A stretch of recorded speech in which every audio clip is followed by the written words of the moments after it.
In 1976, I graduated from San Francisco State College.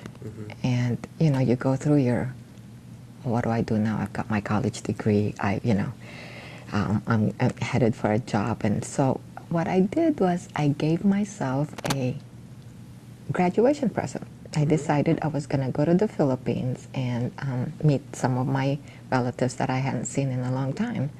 And so I got there, and there were two sets of relatives that I met.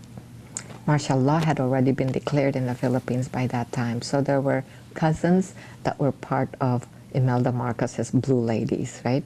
And then I had other cousins that were part of the New People's Army. And so my relatives were split. Just a little bit. Yeah, and so I remember in particular this one cousin who was a member of the New People's Army.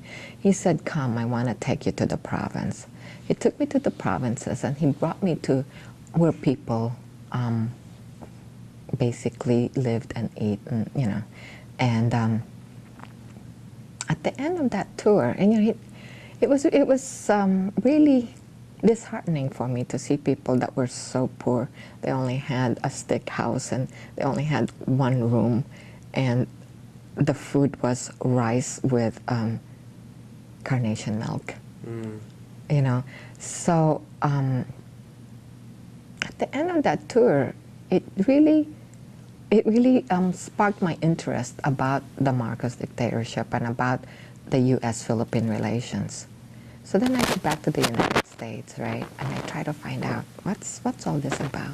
What's this whole thing? And there was an organization called Katipunan ng mga Demokratikong Pilipino.